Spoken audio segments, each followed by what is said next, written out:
be one West to the death.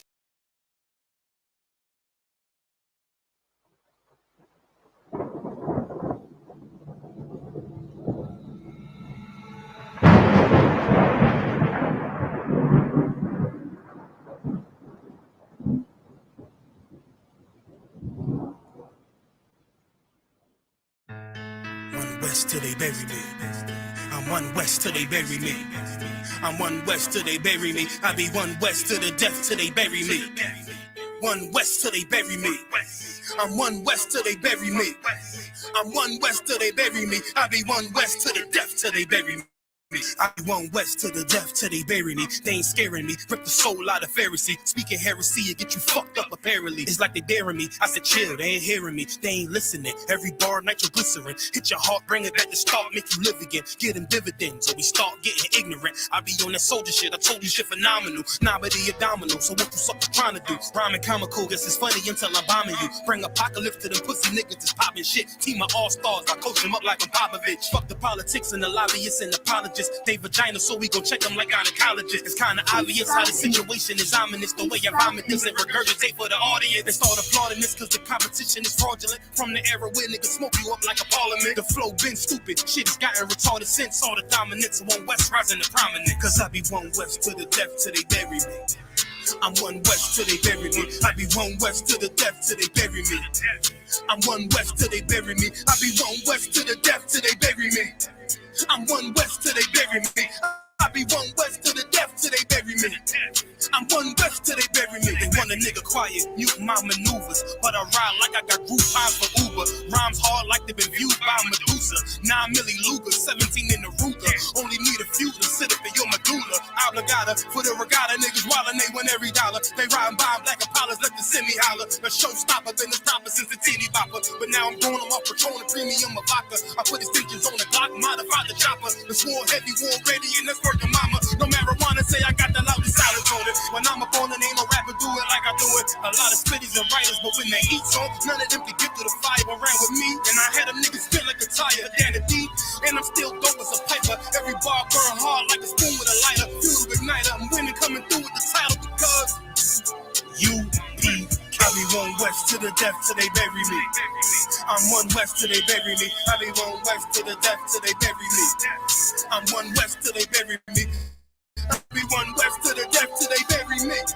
I'm one West till they bury me. I be one West to the death till they bury me. I'm one West till they bury me.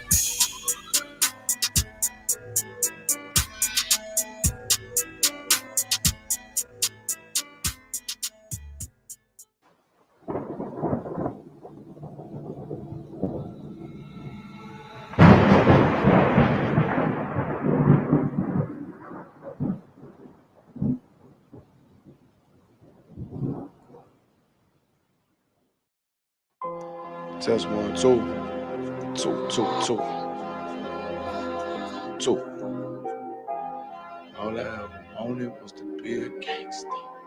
All I ever wanted was to be a gangster.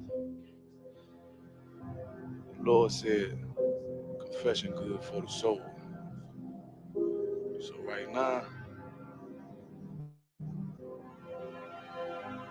all I ever wanted was to be a gangster. Little did I know I was in danger. Decisions that I made provoked the Lord's anger. Prayed to him all the time and I was just a stranger. All I ever wanted was to be a gangster. Little did I know I was in danger. Decisions that I made provoked the Lord's anger. Prayed to him all the time and I was just a stranger. All I wanted was to be a gangster. And shot call. To be known with them niggas letting shots off. Either that or the right hand to the top dog. Funny how we see vanity, not the lives lost. Can't be focused on a life that's hopeless. Out there pumping, not knowing the Lord will kill you for that hocus pocus. Used to roll with niggas that cook dope with weaponry. Same ones claim they love you. I had your life in jeopardy. And I know my mother wants success for me. But that G should take a girl straight to ecstasy. Remember running with bruh, even though we did the wrong thing. My life would've been a lot different if I fell up under Rob's wing. Was too sincere for for a wicked game. Shame the Lord's name. Now we afflicted with pain. All I ever wanted was to be respected by stand-up niggas, not knowing that them handcuffs custom made the face. All I ever wanted was to be a gangster. Little did I know I was in danger. Decisions that I made provoked the Lord's anger. Prayed to him all the time and I was just a stranger. All I ever wanted was to be a gangster. Little did I know I was in danger. Decisions that I made provoked the Lord's anger.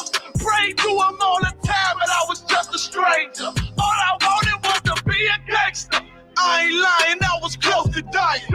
Knew I wanted to live, but I wasn't trying. I was defiant, not knowing that this ain't how we live. This just how they design it. Cause when you in them streets, you get more endemic. They don't tell you gonna be on papers and on restrictions. My father said a hard head to make a soft ass. I didn't care, I wanted fear when I walked past.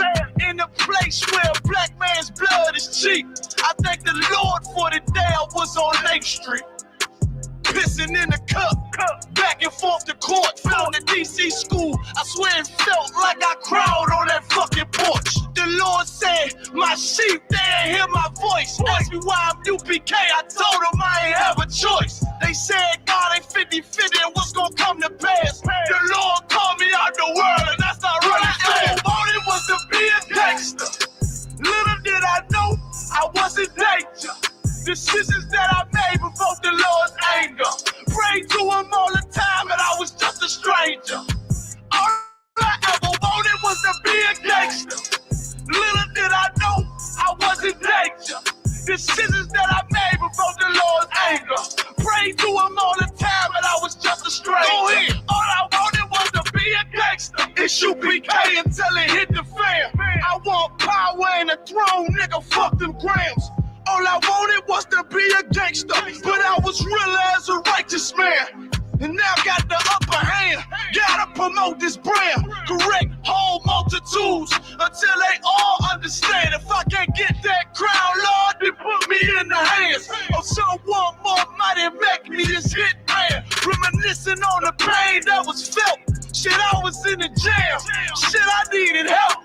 But Twan was locked up and the judge put man on the shelf. Heavy crying cause it felt like I was left by myself. All I wanted was to impress niggas with my grinding. Now I ain't trying to prove shit to nobody but Muhammad. Cause most these niggas lie and pump smoke. One time for the most high, he made me a cutthroat. Cause all I ever wanted was to smash my opponents. Stacking cash, not knowing it wouldn't last. Dear God, I hope you accept my atonement. Cause all I ever wanted was to be a gangster. Little did I know I was a danger. Decisions that I made before the Lord's anger. Prayed to him all the time and I was just a stranger. All I ever wanted was to be a gangster. Little did I know I was a danger. Decisions that I made before the Lord's anger. Prayed to him all the time and I was just a stranger. All I wanted was to be a gangster.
Yeah, on 44 shit, you know what I mean? Busy man.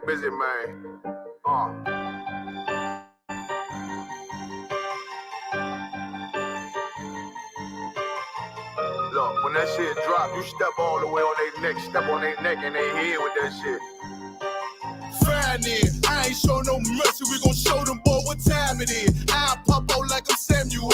I got time to kill. Haters thought I died, I survived. They don't know how I did it. Got it out the mud, straight to glory. They don't know how I fed. He nice, but he don't show them skills. How I show them skills. He ride, but he don't work the wheel. How I work the wheel. They mad, up some solid circle tight. Yeah, vacuum seal. No, they want my life. I ain't worried. I got right for it. I got real soldiers kill for me, nigga. Watch yourself. They said you been in beast mode lately. You is not yourself. When you dropping that fire, precious smash, they inquiring. They can't stop what's coming, but I see them conspiring. Cross the line, them firing. This bitch here, finna break the spin. No kindness, I don't trust you, circle small. You can keep your features. Me and my niggas don't keep no secrets. In the feel like Jeepers Creepers. Say they want some smoke, dog. So I brought these chimney sweets. Coming like we coming, you can't even count. These niggas don't run it like we running, bitch. Don't even start. Bitch, I'm with my niggas till the end, till them do us part. If you wanna leave, you can leave, bitch. Bless your heart, fine then. I ain't show no mercy. We gon' show them boy what time it is. I pop out like I'm Samuel. I got time to kill. Haters thought I died, I survived. They don't know how I did it. Got it out the mud, straight to glory. They don't know how I feel. He nice, but he don't show them skills. How I show them skills. He ride, but he don't work the wheel. How I work the wheel. Oh, I got a man, circle tight, yeah, back and seal. I heard they want my life. I ain't worried. I got rate for real. Take over in effect. Yeah, I'm fully focused. You might not see it on me, just know it's women. That bitch fully loaded. Ooh, yeah, we up and rolling. Told them I need major motion. Think I'm joking. I'ma school them niggas like they baby Jody. Got it out the dust. Now I'm too clean. Don't know why they hate me. What you want out life, dog? Guns and butter, baby boy. You PK top, dog. Certified road runner. I'ma turn that Ecoline into a damn tank. I got chopper stash in that attic like they Air Frank. They had that shit on lock till I snapped on them like ball cutters. You cannot play both sides, gotta choose your colors. See I'm throwing that one up with that W, that's my blood, bro. Fine then, I ain't show no mercy. I'm gonna show them boy what time it is. I pop out like I'm Samuel. I got time to kill. Haters thought I died, I survived. They don't know how I did it. Got it out the dust, straight to glory. They don't know how I feel. He nice, but he don't show them skills. How I show them skills. He ride, but he don't work the wheel. How I work the wheel. Oh, I got a made, circle tight, yeah, back and seal. Said they want my life. I ain't worried. I got Ray for real. Practice, not a game, not the game that I go out there and die for and play every game like it's my last. Not the game. We're talking about practice, man. I mean, how silly is that? And we're talking about practice.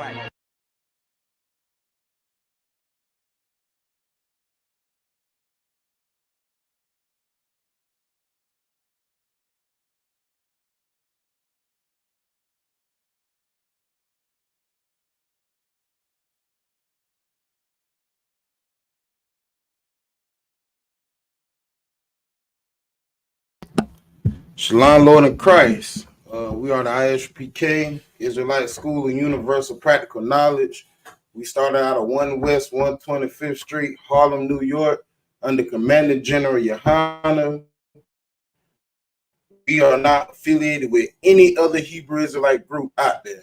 If it doesn't have the Commander General Yohana stamp on it, that is not the UPK. Right. Tonight, topic is going to be about World War III and the signs of Christ coming. This is a deep topic because these are events that is taking place today. So we definitely need to go over this, and some of y'all need to, gird up, get ready. You feel me? Because World War III coming. I mean, shoot, ain't nothing else to tell you. It's coming. I can't stop it. You can't stop it. So the best thing to do is get ready for it, prepare for it. I know we've been hearing this for a long time about World War III. I know some of y'all can't even believe it, but they are already starting to send out draft letters. You feel me? They already done started part of the draft. They already letting brothers know who will be going once this bill get passed. Right. You feel me? So, yeah, how you know this is not a joke. This is not a drill. This is the real thing. You feel me? So we're gonna be going over tonight once again, World War III and the signs of Christ coming. If you don't know, World War III is one of the signs of Christ coming. Thus it was prophesied in the Bible that World War III would be one of the signs. And I'm gonna start off with Revelations chapter 9, verse 12. You can read that whenever you get it. I don't want. Yeah, Revelations chapter 9, verse 12. Revelation 9 and verse 12. One woe is past. One woe is past. Go ahead. And behold, there come two woes more hereafter. So one woe is already past. This is a prophecy being told in Revelations. One woe is past. And it says after that one woe will be two more woes come. Now, if you don't know what the word woe, W-O-E means, it means sorrow, destruction, all the bad things you can think of, with going in sorrow and all of that. That's what woe is. I'll try to find it. All right. Yeah, that's what woe is. It said one woe is past, and behold, there comes two woes more hereafter. So that was a prophecy foretold in Revelations, letting you know, hey, so the total of what? 3 woes, right? One woe has passed. 2 plus 1 equals 3. 2 more comes afterwards. That equals up to World War III. So now we're going to drop down to Matthew chapter 24, verse 6. We're going to get one of the signs of World War III and Christ coming. Now that we know that one woe is past and 2 woes come afterwards, we're going to go to Matthew chapter 24, verse 6.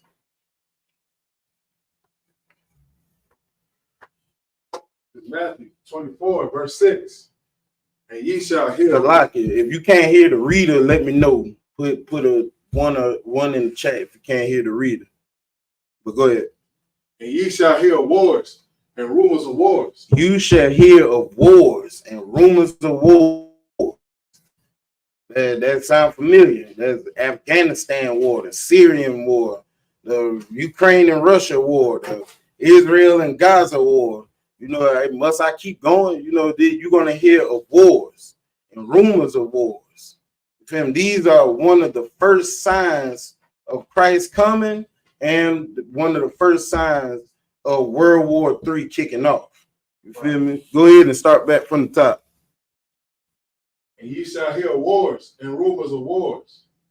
See that ye be not troubled. The Lord said, when you see these things, when you see all these wars popping up, you see all these wars taking place, all of these people dying in these wars, these countries getting taken over, and people trying to take power of everything. The Lord said, be not troubled. And who is he talking to? He's talking to Israel. He's talking to the 12 tribes. He's talking to Judah, Benjamin, Levi, Simeon, Zebulun, Ephraim, Manasseh, Gad, Reuben, Naphtali, Asher, Issachar. He's talking to us. When he said, be not troubled, he wasn't talking to the whole world. Keep going. See that ye be not troubled, for all these things must come to pass. But the end is not yet. The Lord said all of these things must come to pass. It must be war. The Lord, it has to be war. What is the Lord doing in this part? Why is he saying it must be war? The Lord is setting the stage. He's setting it up. He's setting up his coming back.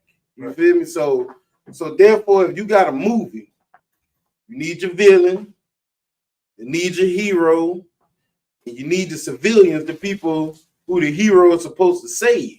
So through the whole movie, you got to set it up. If you're the producer of the movie, you got to set the movie up to make the hero look good, right? So the Lord say all these things must come to pass. You feel me? He has to have these wars. These wars has to happen. You feel me? So when the UPK see all these wars, we ain't afraid. We ain't troubled. But everybody that's not in this truth, that doesn't read these scriptures, they are troubled. You feel me? When they hear about the draft, they like, oh Lord, they starting the draft. You feel me? Oh Lord, they coming for my son. They gonna send my son to war. And you know why they gonna send your son to war? Because you don't get in these scriptures. You don't heed to what the Lord say. You don't hearken your heart to what the Lord says. You feel me? We ain't in trouble. You feel me? UPK ain't in trouble. We know what's going on. You feel me? Read it again from the top. Ye shall hear wars and rumors of wars. See that ye be not troubled. For all these things must come to pass. Read that next verse, 7.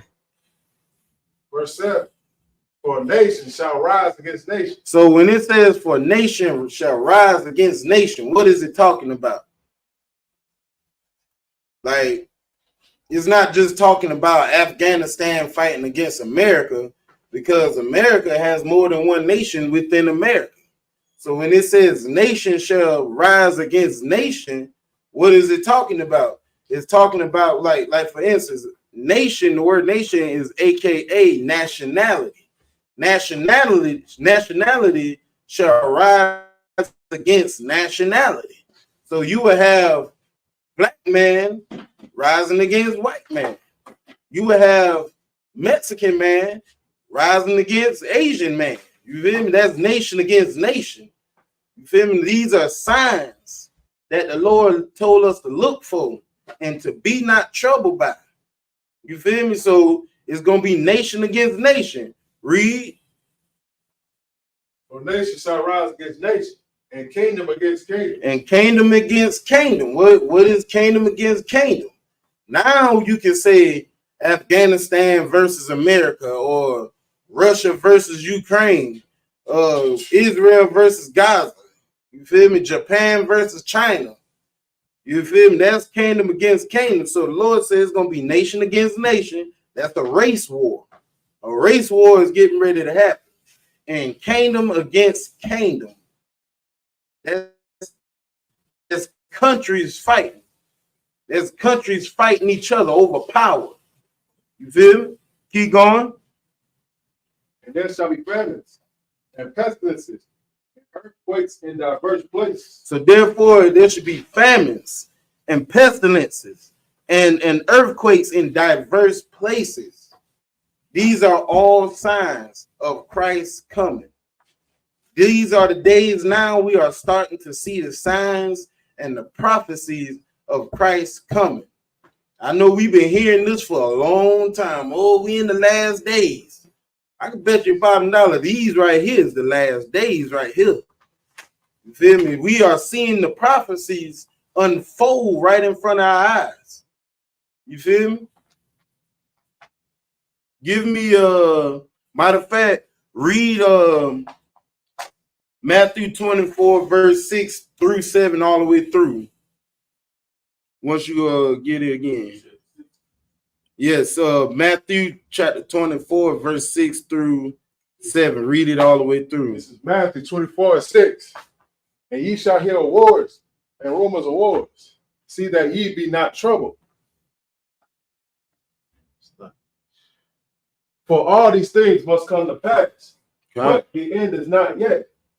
For nation shall rise against nation, kingdom against kingdom, and there shall be famines and pestilences and earthquakes in diverse places. All of these things the Lord say must take place.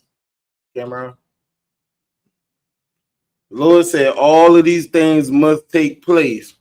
Excuse us, we having little malfunctions with the camera, but you can still hear me. But the Lord said all of these things must take place. Like I said, the Lord is setting the stage. You feel me? The Lord is basically setting up. He's making it to where you have no choice but to come in the truth. You see all these prophecies coming, you're gonna be like, oh Lord, maybe them boys that way them fringes and the shoulder pads, like they always say, maybe it is right. You feel me? At some point in time, you're gonna have to come in this truth. You feel me? Give me Revelations chapter 11, verse 14. I'm about to show you another sign.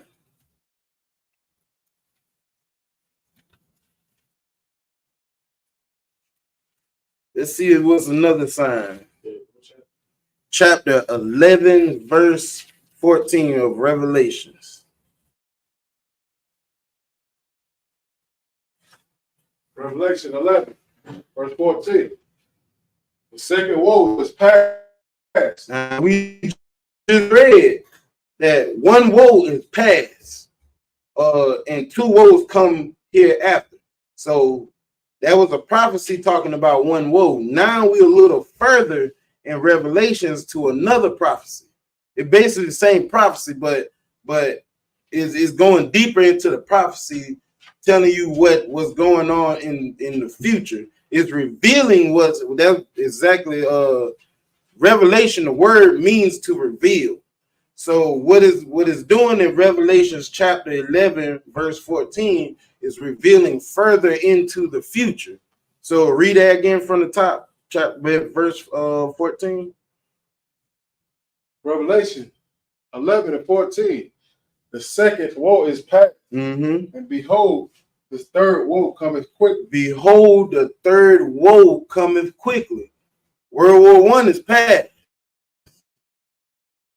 And World War II is now past. You feel me? So now, behold, the Lord's third woe cometh quickly. You feel me? Now, what is a world war? The first and second World War had over 32 countries involved. There was over 32 countries involved in both world wars, which was World War I and World War II. So let's say the Afghanistan war would not be considered a world war because it didn't involve everybody. Like World War I and II, that had hurt everybody on earth. You feel me? All the countries felt the effects of World War I and II. That's what makes it a world war, because everybody feeling the effect. You feel me? Germany felt the effect, Africa, Japan, China, Russia, America, Canada. You feel me? Everybody felt the effects of World War I and World War II. So now World War III coming quickly. Everybody is getting ready to feel the effect of World War III. And all of it is just about power. All of it is about politicians and power. And what do people with power want? More power. You feel me? That's all they want. Like, for instance, and why did we go to war with Afghanistan and Iraq? They say that we went to war with them because of 9/11.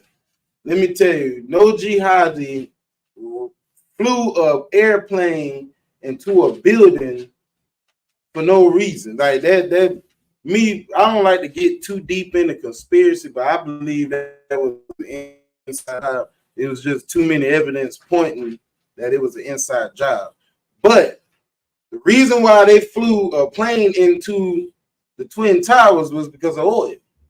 You feel me? They would say they went to Iraq for weapons of mass destruction, right? Right. So when they sent the troops to Iraq, people ain't even find a firecracker. You feel me? So what was the whole point of going to war in Iraq? Yeah. It was oil. Yeah. You feel me? Why you think the Iraqis had to light the oil fields on fire? Because they were saying that they didn't know if they were able to defend their own oil. So they were saying basically, if we can't have it, ain't nobody gonna have it. And they lit the oil fields on fire. You feel me? That was the whole point of America going to war with Iraq. They try to make it like, oh, they're terrorists and they had weapons of mass destruction. But if you actually look at it, America went to war for oil. You feel me? Because the focus shift from weapons of mass destruction to oil. Right. You feel me? Round about the mid time or around close to the end of the Iraqi war, the focus was more on oil than weapons of mass destruction.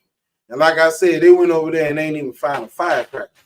You feel me? There's a movie called The Green Zone, and I believe his name is Matt Damon, the movie star, Edomite. He played in the movie Green Zone. Now, if you watch that movie basically shows how they went over there basically for nothing.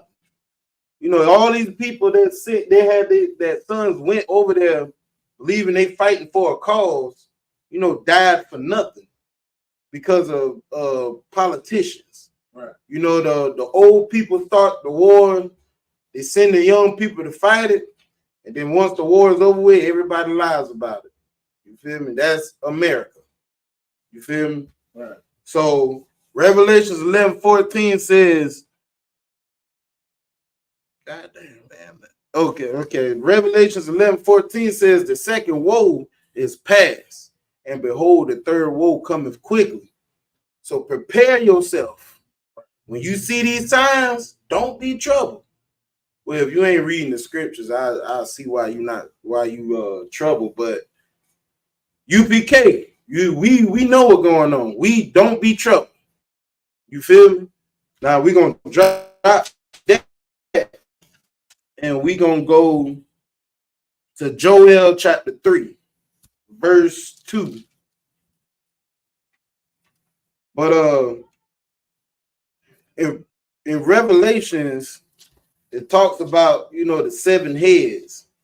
Now, I found out something, you know, particularly about the 7 heads. 7 heads would be Italy, France, Spain, Russia, Germany, England, and Portugal. Those would be the 7 heads, right? So now, what's so significant about those 7 countries that I named? All of them were the key players in World War I and World War II. And guess who's kicking off World War III? Those 7 heads that I named: Italy, France, Spain, Russia, Germany, England, and Portugal. All of them are kicking off the Lord's third woe. And we're going to pull Joel chapter 3, verse 2. Hold on. Wait, let me get there with you. Slow down, priest. I like to read with my readers.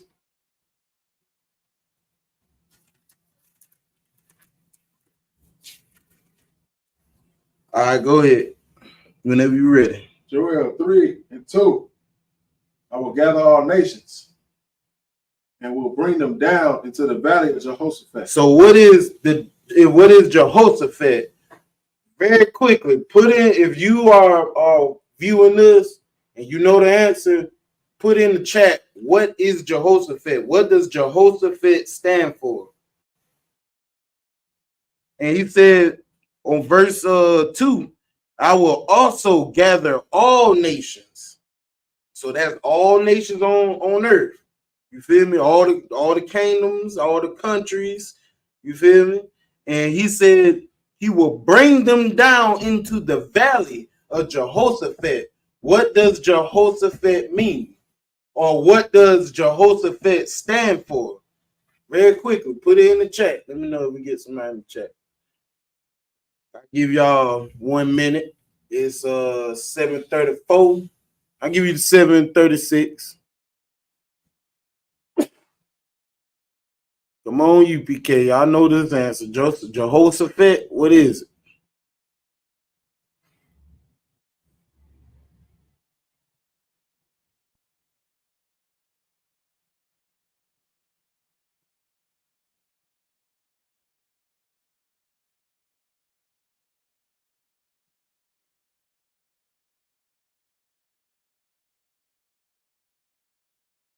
Any comments?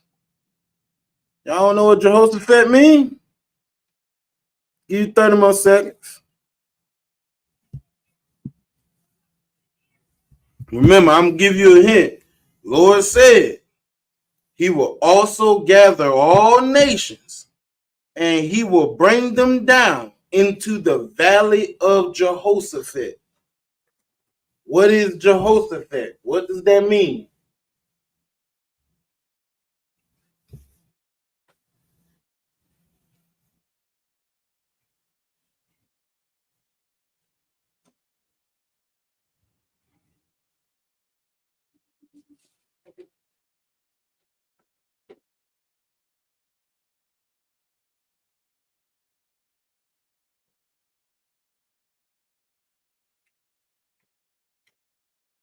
I'll give you another hint. Where is most of the what region of the world most of these wars are taking place at?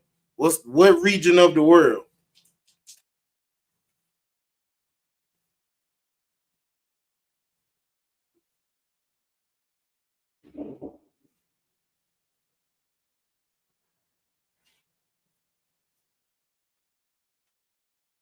No comments yet?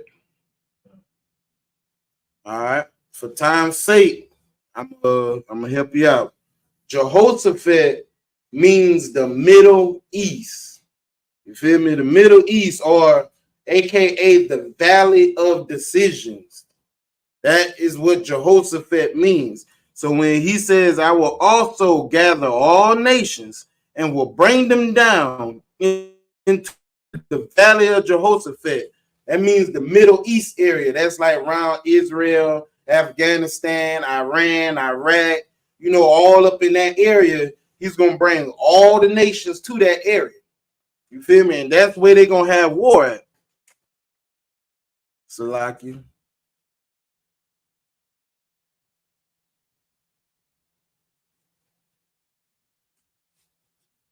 Trying to share this class so because this is a heavy class, people need to check this class out.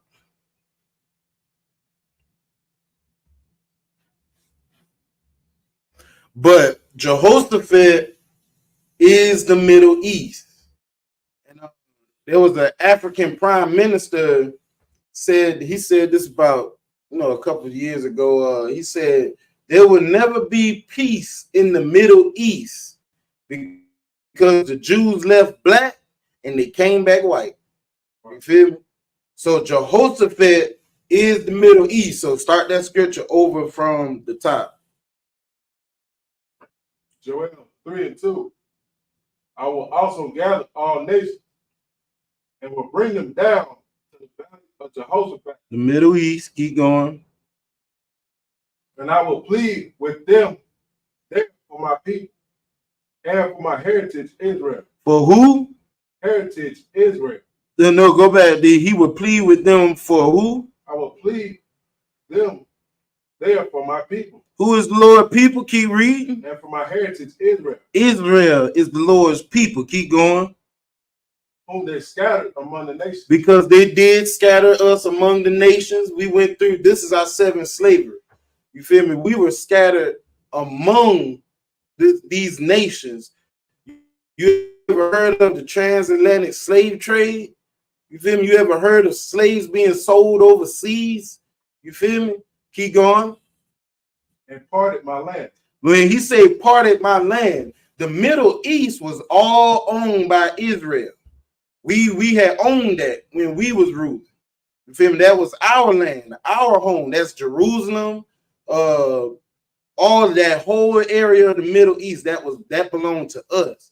Then the Lord said they parted our land. So now, how did they part our land? Right now, over 17 countries own our land now.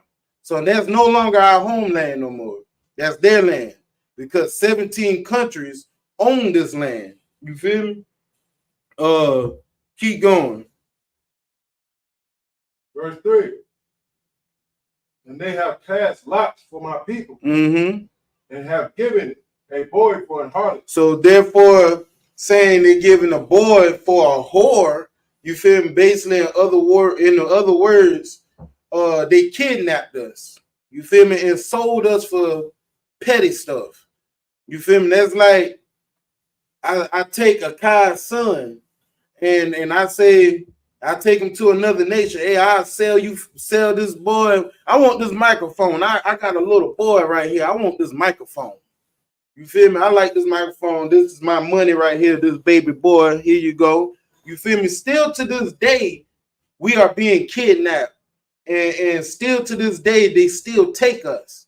We can't even go on Facebook or Twitter, Instagram, any type of social media without seeing some little black child being kidnapped or taken. Always saying this 12-year-old girl, she went missing a couple days ago. This 16-year-old boy went missing a couple days ago. You feel me? Like, these are all signs. These are all signs of Christ coming and the coming of World War III. You feel me? Keep going. And sold that girl for wine. And the same thing with the females, the young daughters. You feel me? It's the same concept. Keep going. They might drink. They might drink. Mm-hmm. Verse 4. Yeah.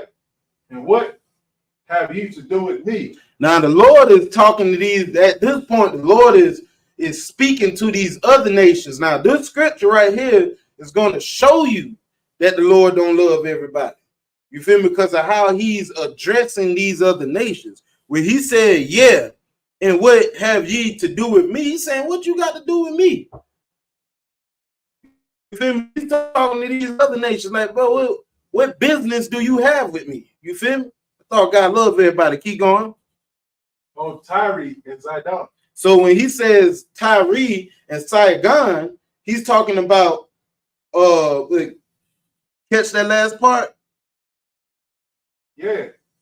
And what have he to do with me, O Tyre and Zidon? And all the coast of Palestine. So now he's telling Tyre, Saigon, and Palestine, that which is the Africans and the Arabs.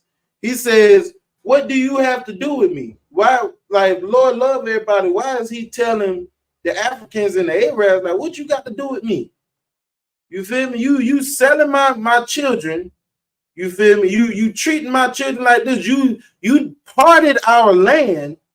You took our land, and now 17 countries on land. You feel me? Now my children got to live in dusty old America. You feel me? And struggle. So now, what do you have to do with me? Read.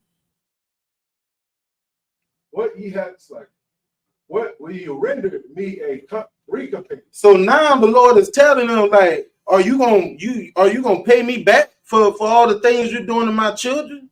Are you gonna pay me back? Like you owe me. You owe me, big dog. What's up? Read. If you recompense me swiftly and speedily, will I return your recompense upon your own head. So the Lord said, I'm going to do unto you as you have done unto my children. You feel me? You will reap what you sow.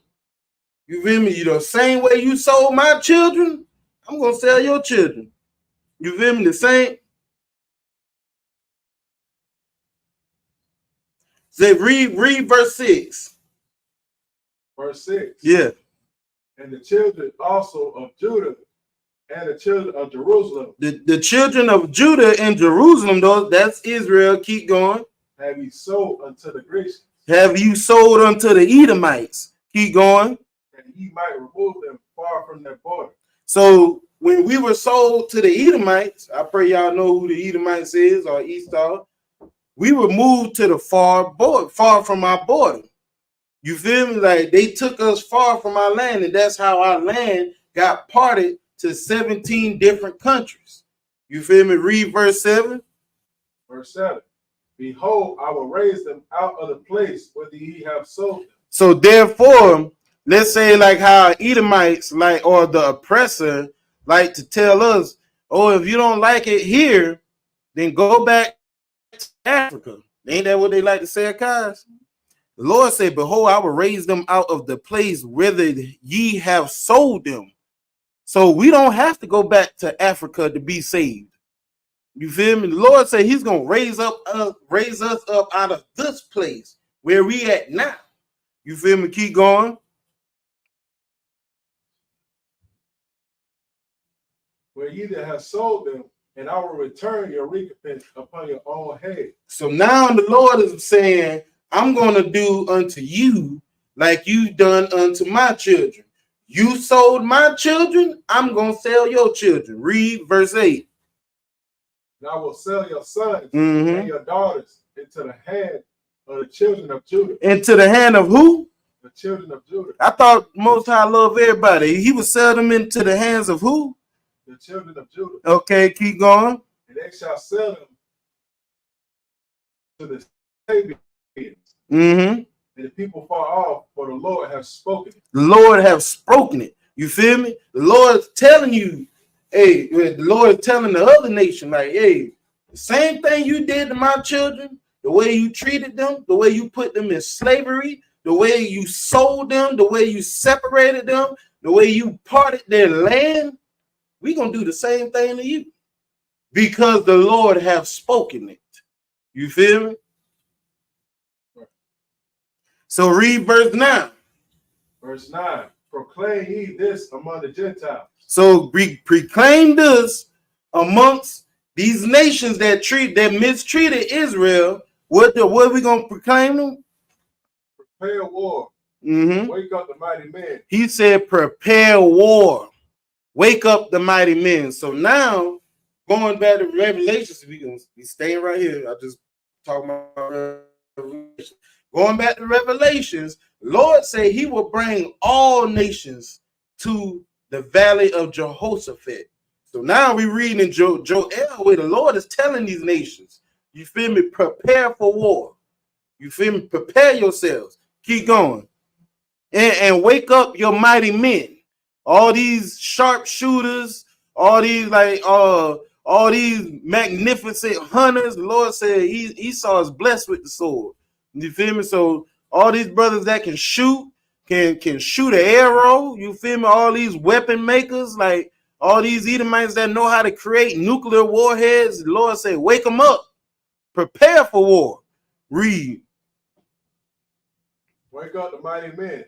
Let all the men of war draw near. Let them come up. And he said, let all the men of war draw near. So all your best men, like going back to the story of David and Goliath. What did they call Goliath? They called Goliath a champion because he was the best fighter of that military. So the Lord is calling all the champions of the oppressor. He's calling all of them. He basically calling them out. Prepare yourself for war. Wake up your mighty men. Call out all your champions. You feel me? Because it's about to go down. You feel me? We getting ready to dance. You feel me? Reading the verse 10. Verse 10.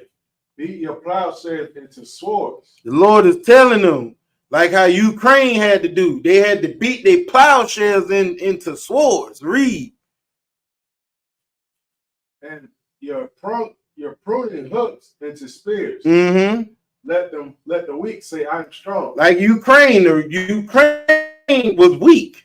They had to say, I am strong. They had to beat their plowshares into swords, their pruning hooks into spears. You feel me? We literally watched Ukraine do this. Yeah, America had to support Ukraine. They had to send Ukraine money to do this. And what happened in Ukraine? They forced most of all the men and grown little men, the young men, into being soldiers. So the ones that were weak, they are now strong. Let them say they are strong. We are seeing this happening over and over now in these last days. You feel we seen it in Ukraine. Now we are seeing it in Gaza and Israel. You feel me? This is the signs of the Lord's coming. And these are the signs of World War III coming. You feel me? Prepare yourselves. You got to prepare yourself. Read verse 11. Verse Verse 11. Assemble yourselves and come, all ye heathen. Come, all ye heathen. Real quick, put in the chat if you know what the definition of heathen is, or if you know what a heathen is, or an example of a heathen.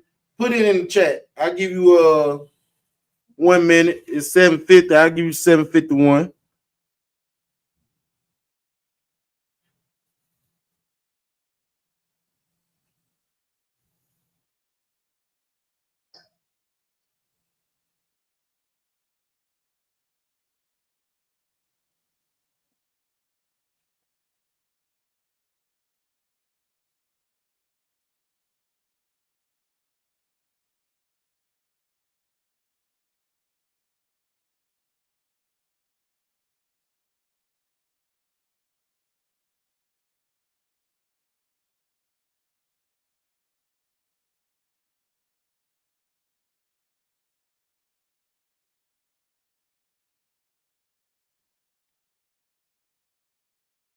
Anybody in the chat?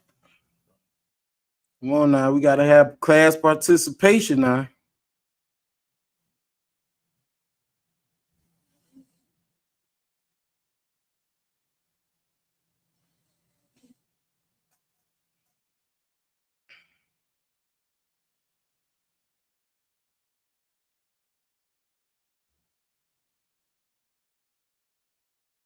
All right, for time's sake, we're gonna go ahead and tell you what a heathen is.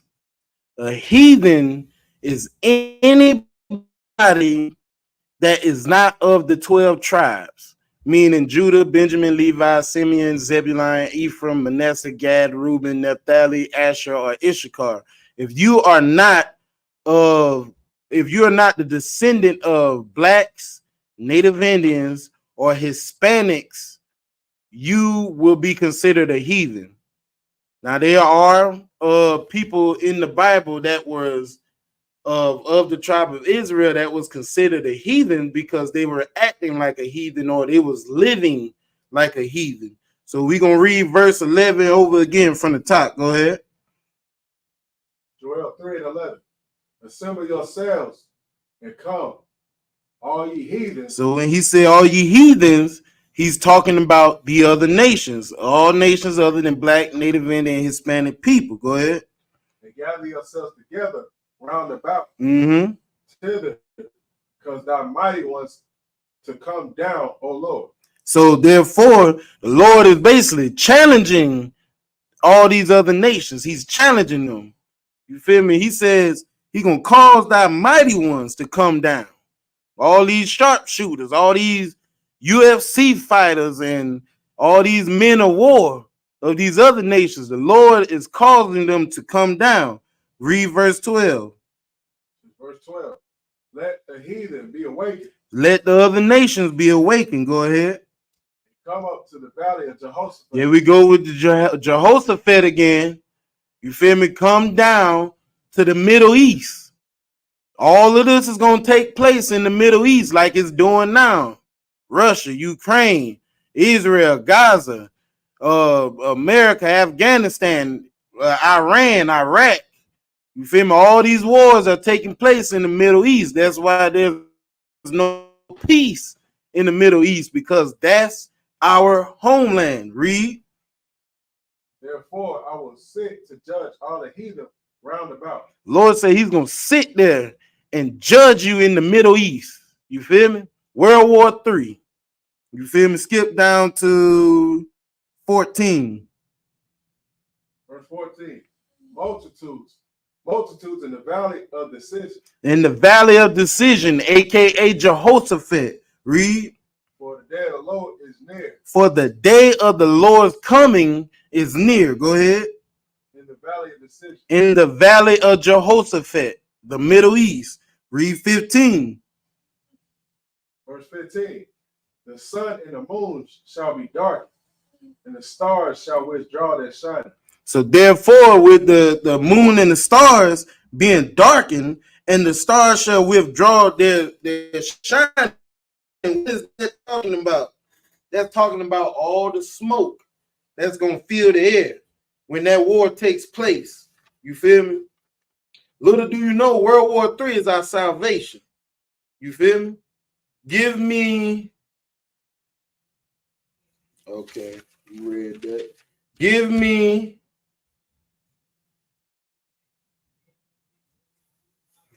Give me verse 16. Joel 3:16. The Lord also shall roar out of Zion Mm-hmm. and utter his voice from Jerusalem. So the Lord shall roar out of who? Out of Zion. AKA Israel. Read again. Read and utter. And utter his voice from Jerusalem. From Jerusalem. And go ahead. And the heavens and the earth shall shake. Go ahead. But the Lord will be the hope of his people and the strength of his children of Israel. So the Lord is going to be our strength. While all of this going on, the Lord is going to be here for us. The ones who abide by the Lord's rules, the ones who keep the Lord's commandments. You feel me? The Lord is going to be working for us, Israel. Why does the Lord have to show you and tell you it's going to be Jerusalem and Israel who I'm going to be here for? Because, excuse me, he don't love everybody. He's not here for everybody on earth. You feel me? So, therefore, verse 16 is just talking about the Lord will be our strength. You feel me? So, where it says, but the Lord will be the hope. And the Lord will be the hope of his people. Once again, that word his, that's a possessive word. You feel me? If he was here for everybody, he would say the people. You feel me? He wouldn't have to say his people. You feel me? And the strength of the children of Israel. That's who the Lord is the strength of. You feel me? Drop down to verse 17. Verse 17. So shall ye know that I am the Lord, your God, dwelling in Zion, my holy mountain. There shall Jerusalem be holy, and there shall no strangers pass through her anymore. When it says, and there shall no strangers pass through her anymore, it's basically saying, after all of this take place, there will not be another nation other than Israel that's going to rule in the Middle East. After this will be our home again. We will rule the Middle East. You feel me? Well, I should say the Lord is going to rule the Middle East. Read, skip down to verse 19. Joel 3:19. Egypt shall be a desolation. The Africa is going to be a desolation. You feel me? Can you pull up definition of desolation real quick? So Egypt shall be a desolation. Now it's talking about after all this takes place. You feel me? There will be no other ruler other than Israel or the Lord in the Middle East. No one will rule Jerusalem again. Like, say for instance, if you're trying to build a new kingdom, what must you do with the kingdom that's already there? You must destroy it. You must knock it down. So why is the Lord telling everybody to come down to the Middle East, the valley of Jehoshaphat, the valley of decision? Because he's getting ready to knock all of it down. And then once he knock all of it down, he's going to start his kingdom. You feel me? You got that? So the definition of desolation, a state of complete emptiness or destruction. A state of complete emptiness or destruction. So read 19 again. Joel 3:19. Egypt shall be a desolation. Egypt shall be empty or in destruction. Read. And Edom shall be a desolate wilderness. So therefore, Edom, which is the oppressor, shall be empty or in destruction. Read. For thy violence. For what? For thy violence. For what? For thy violence. For what? For thy violence. Go ahead. Against the children of Judah. Against who? The children of Judah. Okay, go ahead. Because they have shed innocent blood. What did they shed? Because they shed innocent blood. What was that? Innocent blood. Where? In their land. That's why this must take place. You feel me? Because they shed innocent blood. Who is the innocent blood? The 12 tribes of Israel. You feel me? Give me 20. Verse 20. But Judah shall dwell forever. Mm-hmm. And Jerusalem for generation and generation. So Judah shall dwell forever. For centuries, they've been trying to take us out. For centuries. You feel me? You will never knock off the Lord's children. You feel me? Read it again from the top. But Judah shall dwell forever, and Jerusalem from generation to generation. Read. For I will cleanse their blood that I have not cleansed. For the Lord dwelleth in Zion. So when he said, for I will cleanse their blood, talking about Israel, that I have not cleansed, he's talking about he's going to cleanse us from all the wickedness that was done to us. You feel me? Abe, Salakia, I forgot his name. Abel blood still cries for justice, even out of the ground. His blood even wasn't cleansed yet. You feel me? So the Lord said, for I will cleanse their blood that I have not cleansed. You feel me? So all of that wickedness that was done to us, the Lord is going to cleanse it once all of this takes place. So we're going to drop that and go to Amos 4 and 12, chapter 4, verse 12. I'm going to get there with you. Hold on. You know how I like to do.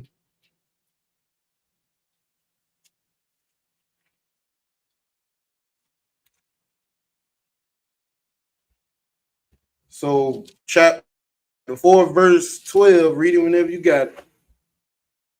Amos 4 and 12. Therefore, thus I will do unto thee, O Israel. Who will he do unto? O Israel. Go ahead. And because I will do this unto thee, prepare to meet thy God, O Israel. So the Lord is telling Israel to prepare to meet the Most High. You feel me? The Lord is telling you, Israel, prepare yourself because you're getting ready to meet the Most High. World War III is coming. Christ is coming. You feel me? Now is not even a joke no more. You feel me? Yeah, we used to hear it in the Christian church. We used to hear it in the Baptist church. All of that. Oh, the Christ is coming, and they don't even say it like Christ is coming. They say Christ is gonna have a rapture. They don't even know what the word rapture means. Rapture means intense feeling of love. Lord said, I come not to put peace on the earth, but to bring a sword. You feel me? He's talking about war. The Lord said, I am a man of war. You feel me? So what is this rapture the Christians talking about? You feel me? Read next verse, 13. This is verse 13. For lo, he hath formed the mountains and created the wind, and declared unto man is his thought, that maketh the morning darkness, and treadeth upon the high places of the earth. The Lord, the God of hosts, is his name. So therefore, the Lord is basically telling you to prepare yourself. You feel me? Prepare yourself to meet the Most High. Prepare yourself for World War III. Prepare yourself for Christ coming. And how do you prepare yourself? You keep the commandments. When he said, when you see these rumors of wars, don't be troubled. You feel me? Don't be troubled. Why? Because if you keeping the commandments, you ain't got nothing to worry about. You feel me? Give me Isaiah chapter 66, verse 14. What chapter? Chapter 66. Hold on, I'm gonna get there with you. Isaiah chapter 16, verse 14. Oh, there you go. 5, 6.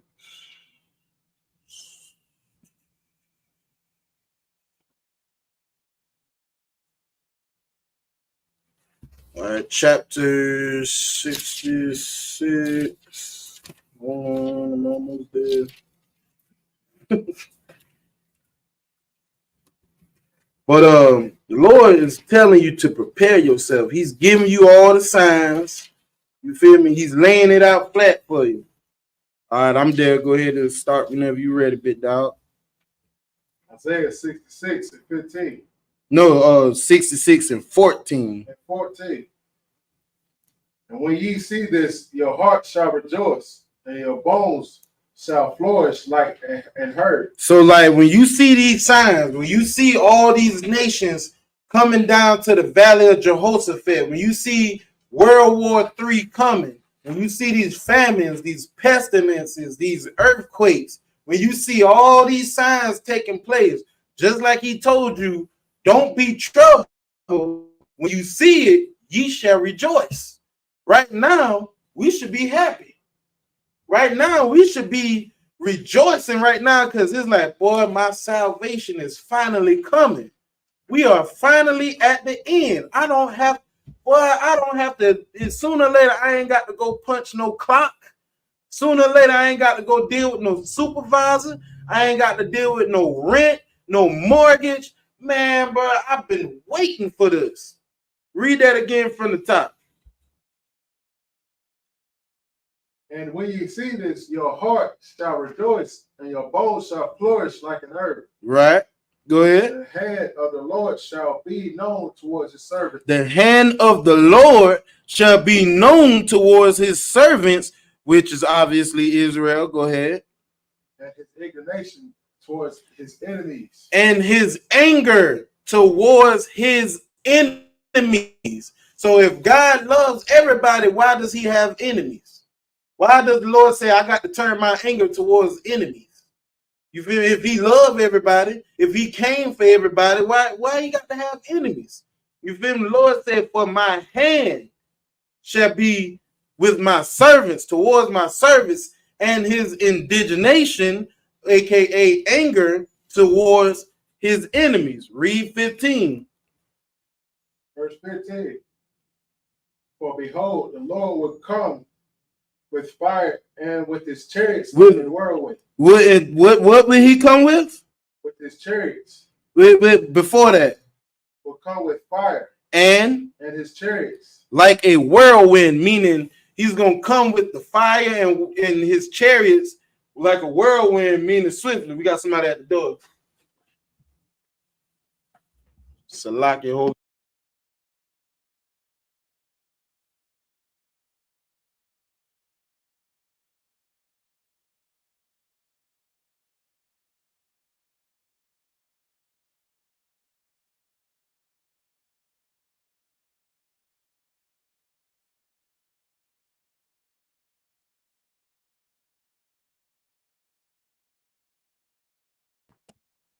Salaki.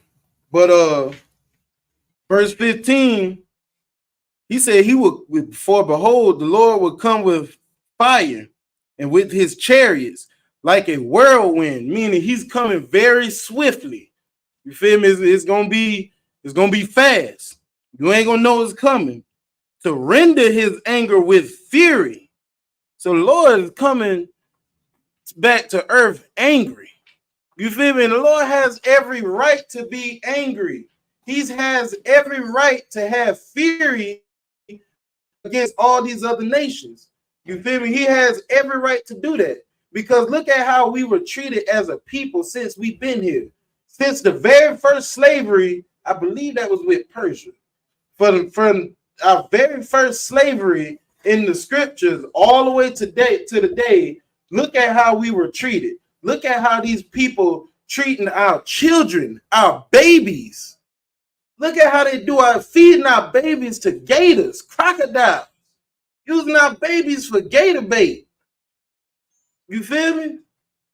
So the Lord has we do too. The Lord has every right to be angry. You feel me? It doesn't make sense. That's why the Lord said, for thy violence and for thy shedding of innocent blood.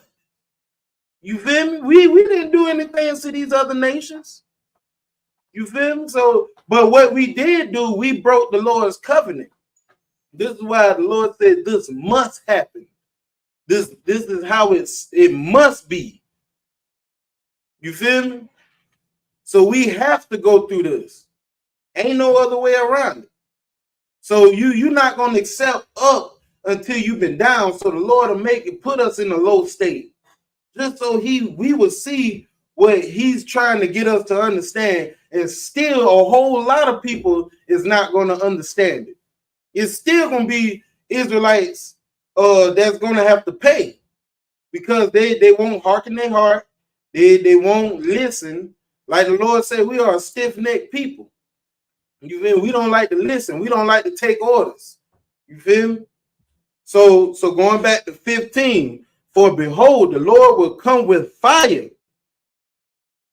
and with his chariots like a whirlwind, to render his anger with fury and his rebuke with flames of fire. That's anger. That's the Lord paying vengeance to the people that did us dirty. All these heathens. That's the Lord getting his revenge. Like the Christians say, the battle is not ours, it's the Lord's. Yeah, it's the Lord's. That's one thing I probably agree with them with. But it has to be like this. So going to verse 16. For by fire and by his sword will the Lord plead with all flesh. Talking about Edom. And the slain of the Lord shall be many.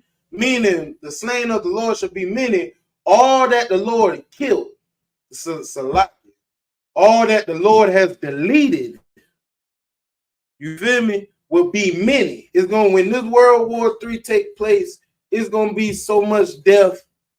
I don't think there's any other war that has ever taken place on this planet is going to be more bloody than the war that's getting ready to take place. The Vietnam War ain't going to have nothing on World War III.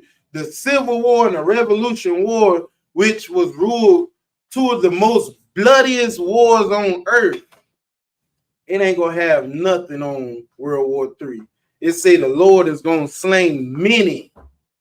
Many. It's going to be a lot of people that's going to get slain. Everything straight? God. Read verse 16 for me. Verse 16. For by fire and his sword will the Lord plead with all flesh. When he's talking about all flesh, he's talking about Edom. Go ahead. And the slain of the Lord shall be many. And the slain of Edom shall be many. All other nations, it shall be many. Read verse 17. Verse 17.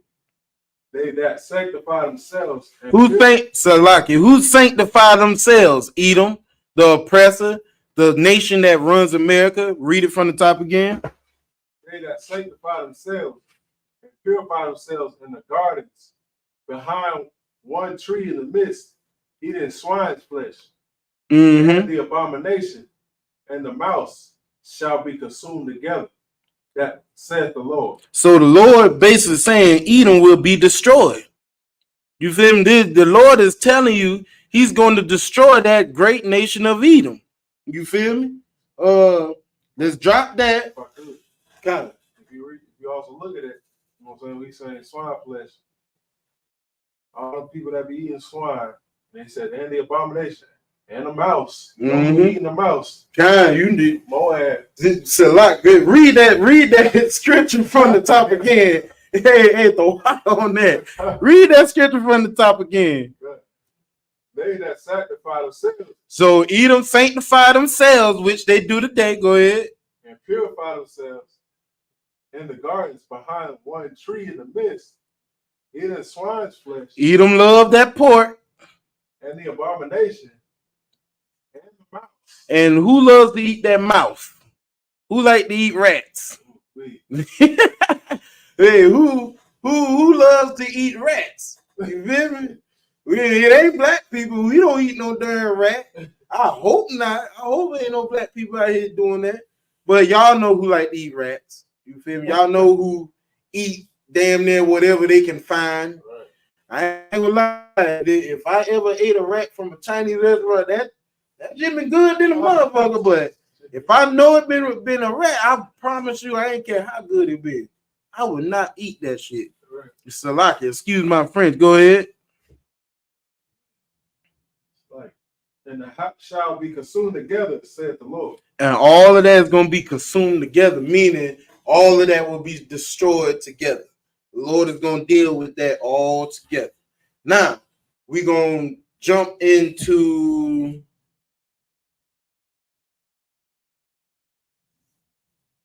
give me Matthew chapter 10, verse. Wait a minute.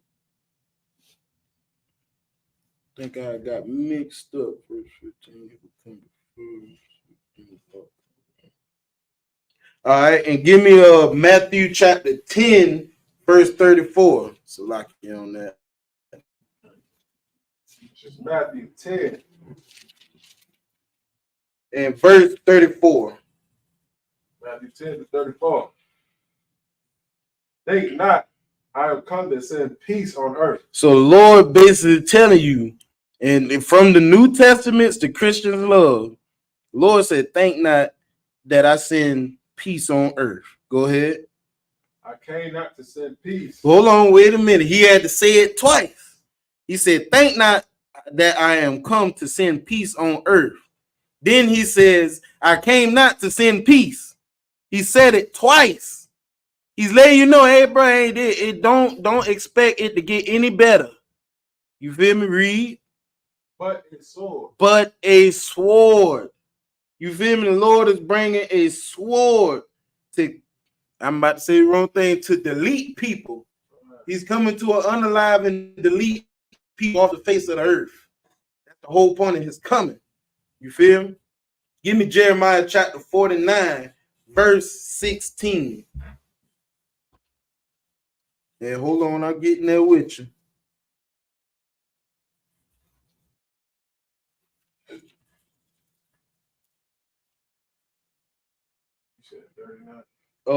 Jeremiah chapter, looking at my notes, 49. Okay, and 49 and 16.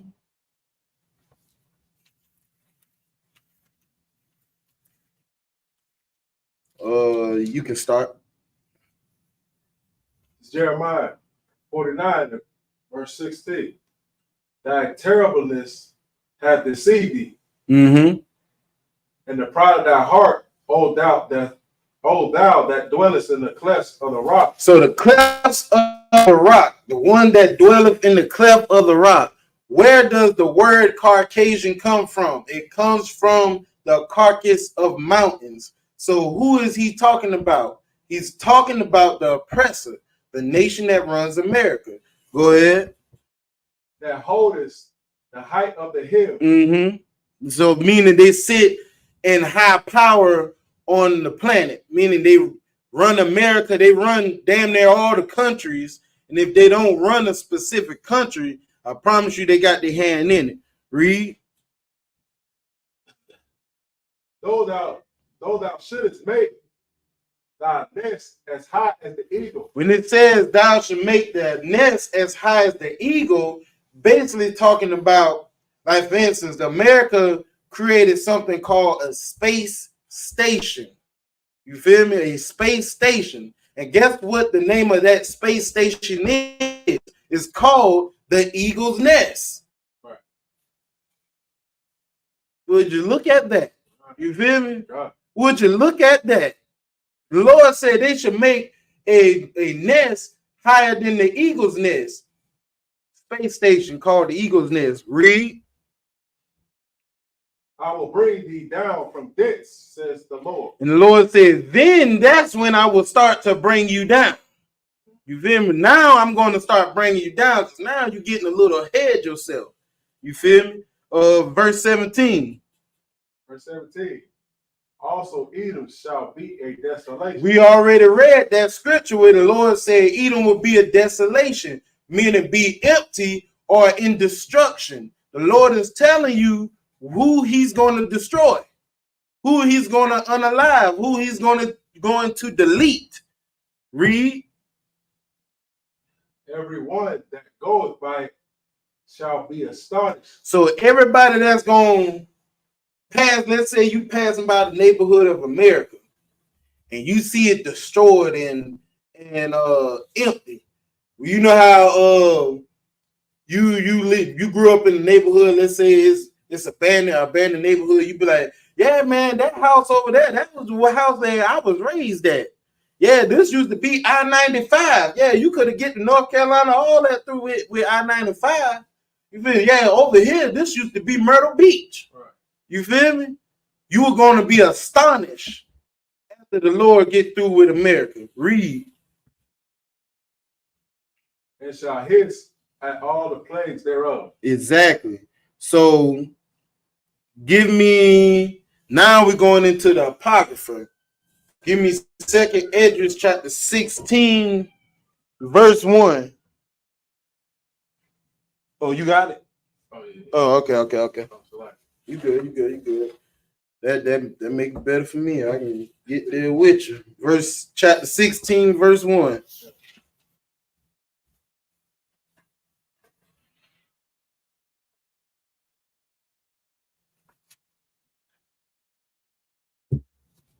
You got it?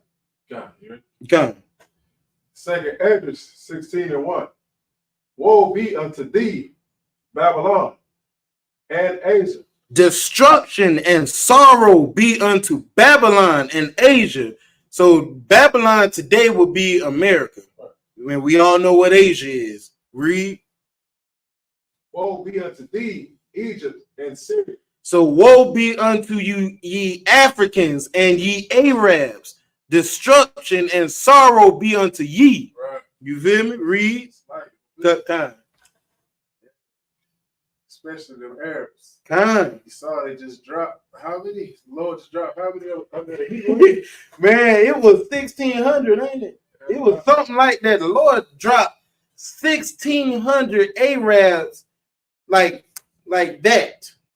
Dropped dead because of heat. They couldn't take the heat. It was too hot for them. Yeah, they're around there around. So you remember it? Man, look here. Yeah, that's been heavy what you brought out. Man, look here. The Lord ain't playing, bro. The Lord is showing you these signs. These are the signs of his coming. You feel me? It's getting down to crunch time now. This is the time where you need to stop bullshitting. Lord, please. Excuse my French. You feel me? But this is the time you need to stop playing. You need to take it serious now. This man, look, this World War III is coming. Y'all should be seeing these draft letters showing up at y'all front door any time now. You feel me? Read. Verse 2.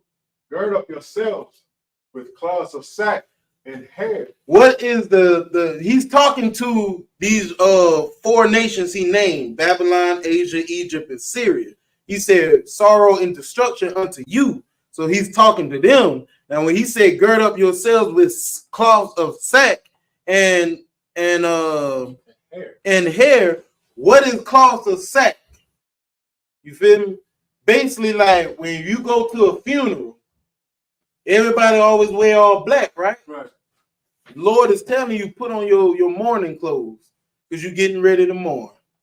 And he's talking to these 4 nations specifically. He's telling because what of the crimes they committed against us, and because of the innocent blood that they have shed of our people, Lord tell them put on your sackcloths and your hair. Feel me? Because it's getting ready to get real out here. You feel me? You all the mourning clothes that you be wearing to the funeral and that, man, put it on. Let's go ahead and get it over with. Read, go ahead, keep reading. Bewail your children. So all your children that's getting ready to be sent off into the World War III, bewail them. You feel me? Because yes, they're going to be deleted. Yes, they will be unalived because it's a part of the plan. Just like you unalive my children, the Lord says, I'm going to unalive your children. Just like you sold my children, I'm going to sell your children. I'm going to sell your children. You reap what you sow. Read. And be sorry. And be sorry. You feel me? Be sorry with your sorry ass. You feel me? That's all you is. You're sorry. You feel you, and if you don't feel sorry now, you're gonna feel it later. You feel me? Drop down to verse 17. Verse 17. Mm-hmm. 2 Ezra 16 to 17. Woe is me. Woe is me. The Lord said it twice. Woe is me. Woe is me. Woe meaning destruction, sorrow, pain. The Lord said, I'm all that. Woe is me. Read. Right. Time. Who will deliver me in those days? So Edric says, who will deliver me in those days? Right? Read 18. 18. The beginning of sorrows and great mournings Mm-hmm. is the beginning of famine and great death. So woe is the beginning of sorrows and mournings, the beginning of famine and great death. The Lord said, woe is me. Woe is me. Read. The beginning of wars. The beginning of wars. Read. And the powers shall stand in fear. So who's the powers? The powers is the seven heads. You feel me? As of right now, that's ruling earth. The seven heads. That which is Italy, France, Spain, Russia, Germany, England, Portugal. You feel me? So read. Finish 18 out. The beginning of evil. Mm-hmm. What shall I do when these evils shall come? So anybody that don't read these Bibles, these scriptures, or don't know what's going on, they're gonna be like, what shall we do when this evil come? Oh Lord, what shall we do? Well, you know, if you've been reading these scriptures, you would know that the Lord said, be not troubled, but rejoice when you see these things, because you know that your salvation is near. You feel me? Read verse 19. Verse 19. Behold, famine and plague, tribulation and anguish are sent as scourges for amendment. Go ahead, read that from the top again. Behold, famine and plague, tribulation and anguish are sent as scourge for amendment. Read 20.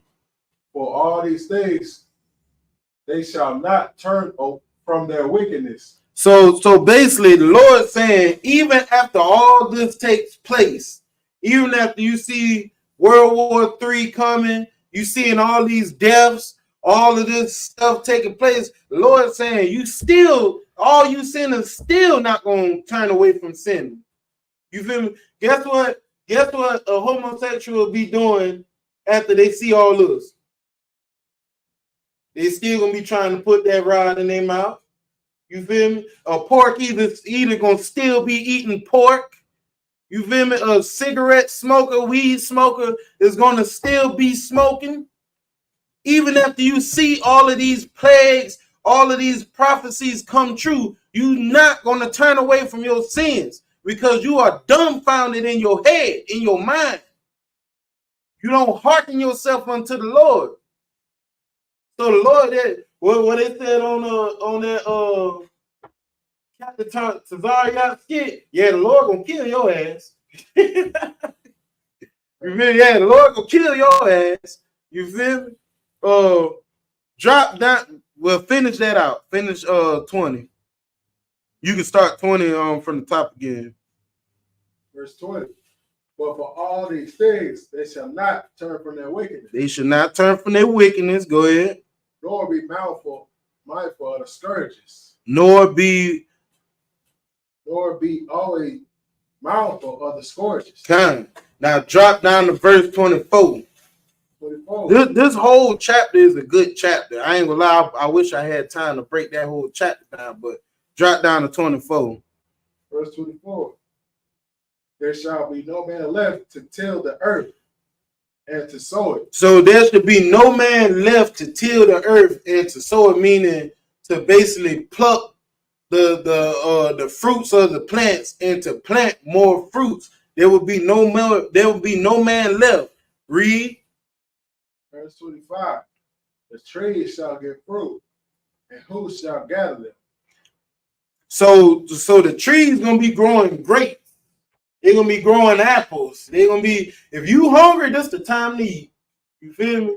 If you homeless, this the time to get you something to eat. You feel me? Because there ain't gonna be nobody tending to the fruits. There's not gonna be nobody tending to the crops. You feel me? It's gonna be so many people unalive that ain't gonna be nobody to take care of all these things. Like the movie I Am Legend. Like if you know what the movie is, I Am Legend with Will Smith, it's gonna be just like that. You feel me? Or you ever seen the series of Walking Dead? The Walking Dead is gonna be just like that, just without the zombies or whatever. But it's gonna be just like that. It's gonna be so many people unalive on Earth that you free to do whatever the hell you want to do. You want to get you some crops, walk on down to Hartsville peach farm, get you some peaches. Go on down to Bishopville, Lee County, get you some strawberries from the strawberry farm. You feel me? Go ahead. Yeah. Well, drop the. No, go ahead. Read 26 on the 28. 26. Mm-hmm. The grapes shall ripen.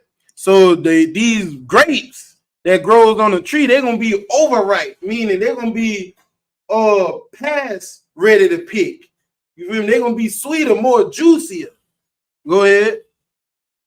And who shall tread them? So meaning, like the Lord said, there will be no man left to till the earth or sow it. Who's gonna be the one to tread them? Go ahead. For all the places shall be desolate of men. So for all places shall be desolate of men. Desolate meaning just empty or in destruction. So all these places gonna be empty and in destruction. You feel me? Read 28. 28. No, the 27. Salaki. 27. So that one man shall desire to see another and to hear his voice. It's gonna be so desolate, so empty, so destruction that if there is anybody alive, you feel me? He's gonna wanna, like how the movie I Am Legend and Walking Dead, how those people were by themselves for so long. You feel me? They've been wanting to hear another person's voice or just to see somebody else. Like let's say the whole state of Texas only 10 people alive, and each person is damn near 60 to 80 miles apart. You feel me? You gonna be by yourself. You feel me? You gonna want to hear somebody's voice. You gonna want to see somebody. You feel me? Give me 28. 28. For of a city there shall be left. It's like there shall be 10 left. So meaning for a city, there's only gonna be 10 people left. Like I said, it's gonna be just 10 people. Go ahead. And 2 of the field. So in the country, like let's say Lynchburg, you feel me? The country part of South Carolina, it's only gonna be 2 people. You feel me? Read. Which shall hide themselves in the thick groves. Mm-hmm.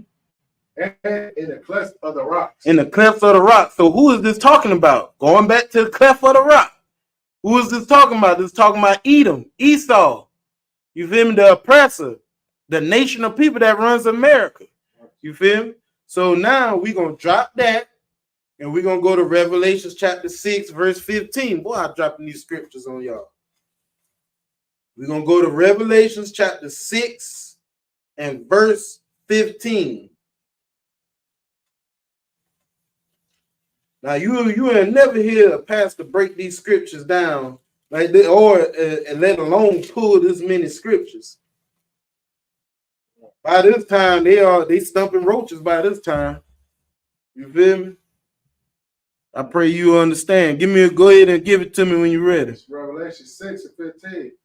And the kings of the earth and the great men, and the rich men, and the chief captains, and mighty men, and every bondman, and every free man hid themselves in the dens and in the rocks of the mountains. There we go, the rocks of the mountains, or the cliffs of the rocks.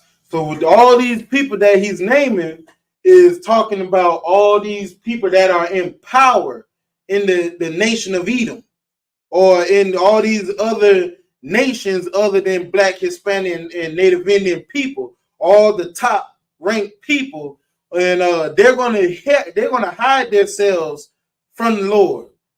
Like when they see the Lord coming, they look. Trust me, these people know this Bible. The Salakia, the white man knows this Bible. You feel me? And when they see the Lord come, they're gonna hide themselves in the rocks of the mountains. Why do you think they're blowing out all these, using dynamite, blowing up all these mountains and underground passages, making these underground cities? You feel me? They're trying to hide from the Most High. They're going back into the cleft of the rock, which way they came from. They're the real caveman. They're experts at living in caves. You can go on Facebook and just scroll down news feed and see how these oppressors put on little GoPro cams and flashlights and climb just anywhere into a mountain. Don't know what's in there. Just climbing in the mountain. Going inside there. Ain't nobody of our nation doing that. First off, let alone we ain't going in the woods by ourselves anyway. You feel me? So that scripture is talking about the oppressor. You feel me? So when the Lord comes, they're going to hide themselves.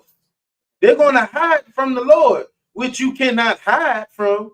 Read. Matter of fact, give me 16. 16.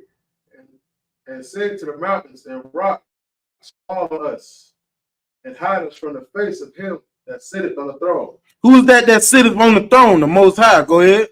And from the wrath of the Lamb. So these people are saying trying to tell the mountain, hide us from the anger of the Most High. Hide us. Because we know he's coming to delete us, to unalive us. Read. Verse 17. For the great day of his wrath is come. And who shall be able to stand? So meaning the great day of his wrath has come, talking about the Lord, when the Lord said in Matthew, I come not to put peace on earth. I come not to send peace, but a sword, because the Lord has a right to be angry, to show his wrath. They know it. Edom knows the Lord is upset. Why do you think they had to make a space station? They're really going to try to fight the Lord. You feel me? Once the Lord tear all of that down, they're going to say, and who shall be able to stand? Meaning, who's going to be able to stand against the Lord when the Lord comes? You feel me? Now we're going to drop that, and we're going to go back to Matthew chapter 11, verse 12. Like, who do you think you are to fight the Lord? You feel me? Like, what kind of sense does that make? Like, that don't make no sense. If this man created everything, created your sorry ass, what make you think you gonna fight or let alone beat him? That doesn't make any sense. So Matthew chapter 11, verse 12. Matthew 11 and 12. And from the days of John the Baptist. From the beginning. So because John the Baptist was in the First Testament. So from the beginning, go ahead. Until now. Until today. The kingdom of heaven suffered violence. And the violent take it by force. And who take it by force? By force. Edom. What does the oppressor do? They take everything by force. Iran didn't want to give up their oil. So what did America do? They went over there and took it by force. You feel me? They take things. That's what they do. If you don't want to give it to them, they're going to find a way to get it from you. Even if that means they got to come over there and put a gun to your head and force you to give it to them. You feel me? Read, let me see.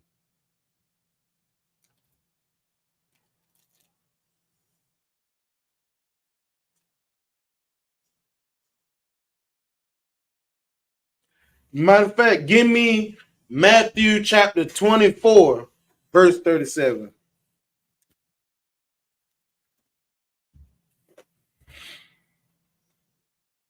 And, Matthew chapter 24, verse 37. Matthew 24, 37. But as the days of Noah. So as the day of Noah, meaning going back to the beginning, once again, as the days of Noah were, go ahead. So shall also the coming of the Son of Man be. So basically, Noah's job was to, like, the Lord saved only 8 people during that time. You feel me? Noah had to build an ark, and he used that ark to survive the flood. You feel me? So the same way that flood came and killed and unalived all those people, only 8 people survived. You feel me? It's the same way the Most High is gonna come. Read. Verse 38. For as in the days that were before the flood, they were eating and drinking, marrying and giving into marriage, until that day that Noah entered into the ark. So in those days before the flood took place, Noah did warn them about a flood coming, didn't he? And what did they do? They drank. They still was marrying interracially. You feel me? They still was partying. They still was doing all kind of nonsense and even and all kind of abominable things. You feel me? Until that day until the day that Noah entered the ark. Why did Noah enter the ark? Because the flood was coming. So therefore, they didn't know. Noah did told them that the flood was coming, but he didn't know the day of until the Lord told him to get on the ark. You feel me? So therefore, we're telling you that Christ is coming. World War III is coming. And it says the Lord is going to come the same way the day of Noah. Yeah, we're warning you and we're telling you, you feel me? But you don't know the day nor the hour. You feel me? So when that day comes, it's going to be swift. You feel me? When you come outside one day and you see them chariots leaving, you're going to be like, oh, shit. Please forgive my French. You're going to be like, Lord, I done effed up. I done effed up. I should have listened. You feel me? Read.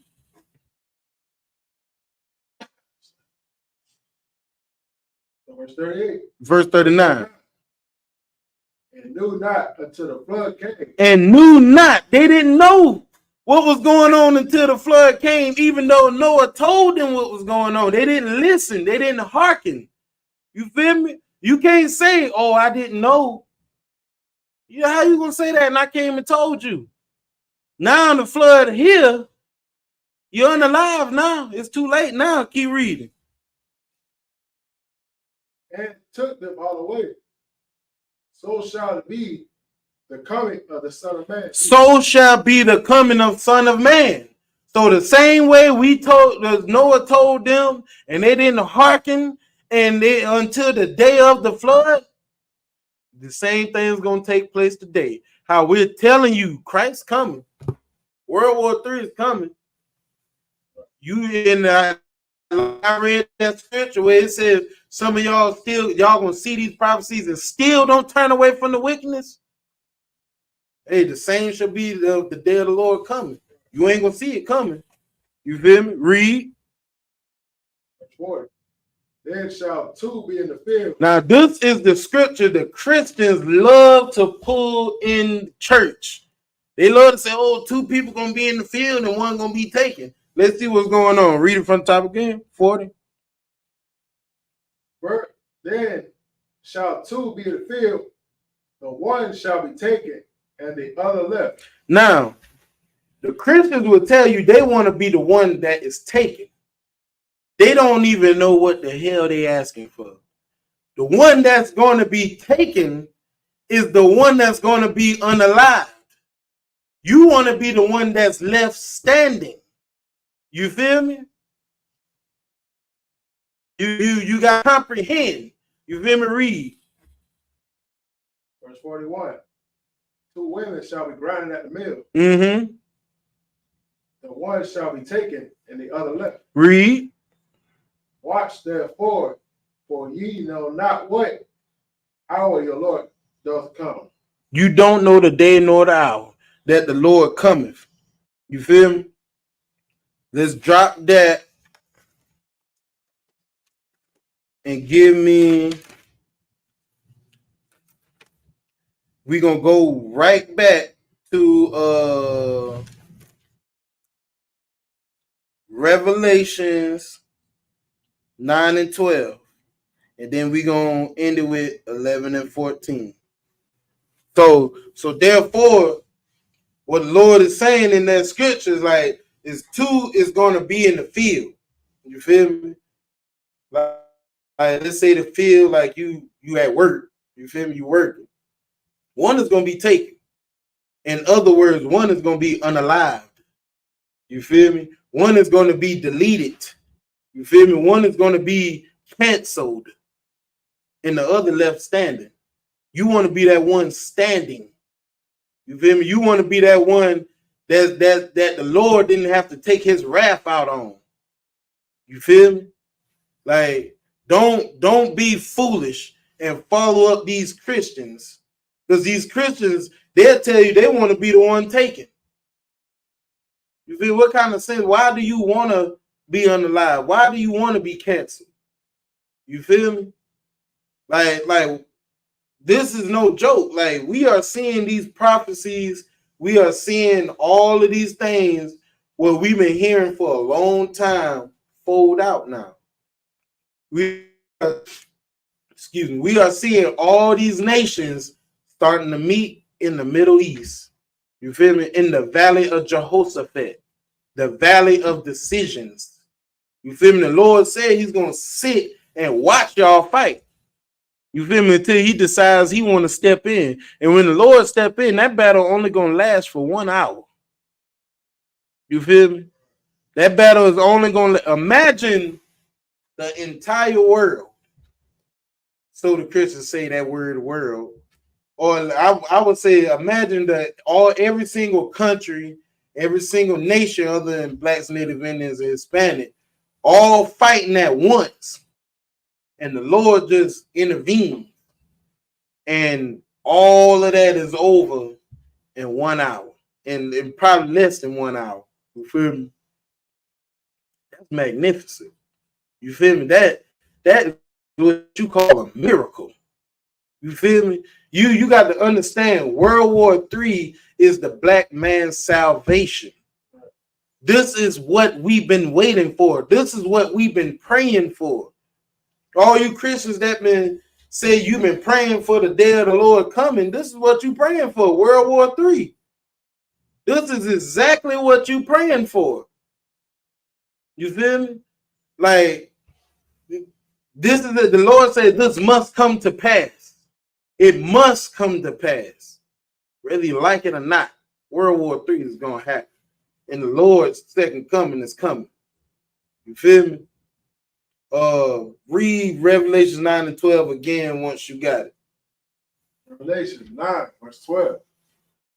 1 woe is past, and behold, there come 2 woes more hereafter. 1 woe is past, and 2 woes comes after that 1 woe has passed. Once again, you feel me? 1 plus 2 equals 3. Feel me now? 11 and 14. 11 and 14, Revelations 11, 14. So Revelations 9 and 12 was 1 woe is past. 2 woes come hereafter. You feel me? So Revelations 11 and 14 says, the second woe is past, and behold, the third woe cometh quickly. The third woe cometh quickly. You feel me? Third woe cometh quickly. The Lord is telling you, just like Noah told the people in his days, hey, the flood is coming quickly. You feel me? The Lord is telling you right here, hey, the third woe cometh quickly. And just like the people ignored Noah and laughed at Noah and didn't hearken unto the word of the Most High, the same thing's going to happen today. Like I'm sitting here telling you and pulling scripture and showing you, hey, World War III is coming. And the Most High say he's going to come in the midst of World War III. You're not going to hearken your heart. You still going to believe in Egyptian-tology. You still going to believe God is a woman. You still going to believe in all of this foolishness. You still going to smoke. You still going to eat pork, shrimp, crab, and lobster. You still going to hate your brother and your sister. You feel me? You still going to do all of that stuff. Just like the Lord said, even after this, you still won't turn from wicked. So therefore, World War III must come. We must delete you. You feel me? It's gonna be Noah, give me Matthew 16 and 2. Give me Matthew 16 and 2.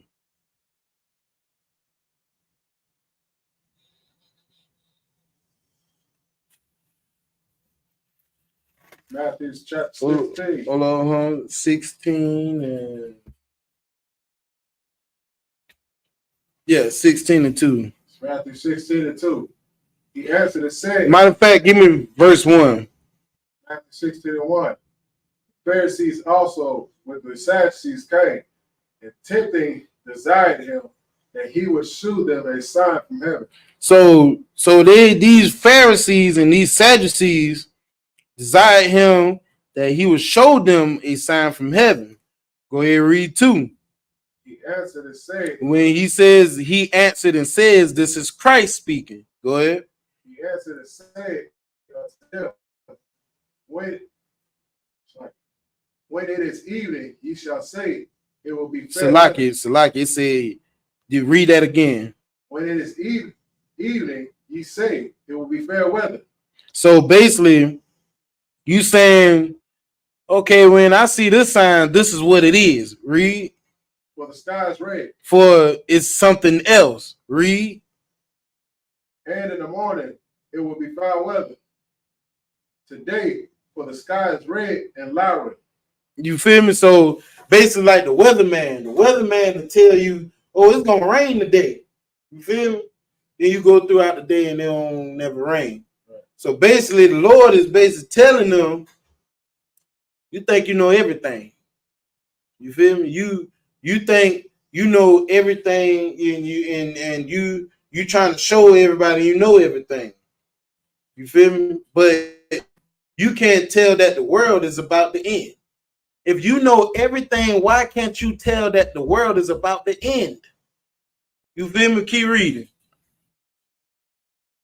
Oh, ye hypocrite. What did he call them? Oh, ye hypocrite. Go ahead. Ye can discern the face of the sky, but can ye not discern the signs of the times? Just like I said, you know everything. You think you know everything, but you can't tell the signs of the Most High that this world is getting ready to end. You feel me? Like High Priest Ariah said, this right here, this Bible is the end of your world. You feel me? But you know everything though, right? You feel me? You'll know it all. You feel me? And you right now, you know, if you're not in the UPK, you know everything about nothing. You're gonna be one of those ones that get left behind, and you're gonna have to face World War III. You're gonna be one of those ones that's gonna have to get shipped off and drafted into the Lord's third woe for you to understand what's going on. Now, once you're in World War III, now you're sitting there like, oh boy, I done messed up. Just like those people that Noah tried to warn, guess how they felt when they saw that water coming? That heart dropped down to your feet. You feel me? Like, oh boy, I done messed up. Now you got to pay the piper now. You feel me? No, it's too late now. We tried to tell you. Sooner or later, y'all gonna be running to this truth. Trust me when I say this, y'all gonna run to this truth. sooner or later. Y'all gonna see that we are not playing. We are not lying. We're not just telling you things just to tell you things or just to get clout. Quite frankly, I don't care whether you come in this truth or not. I'm making my way ashore. You feel me? I'm trying to get myself right. I'm just doing the Lord's work by teaching you, because that's what the Lord requires of me to acquire the kingdom of heaven. So I must teach you. At the end of the day, it don't matter. It don't make a difference whether you come in this truth or not. The Lord ain't going for the numbers. You feel me? The Lord only saved 8 people. 8 people out of the whole world. Out of the entire planet, only 8 people. The Lord ain't going for numbers. You feel me? I don't care whether you come to this truth or not. You don't have to listen. You don't have to hearken. It don't make a difference. And you ain't gonna mess up my way of getting to heaven. I'm going. Hey, listen, I'm making my way ashore. I studied to show myself approved. I know when I see these signs, all these countries coming into the Middle East, I know what's going on. And guess what? You damn right I'm happy as hell when I see it. When I see that war in Gaza and Israel, I'm happy as hell. When I see Ukraine fighting Russia, I'm happy as hell. When I see Iran threatening America with nuclear warfare, man, I damn near turned into a Christian stumping roaches.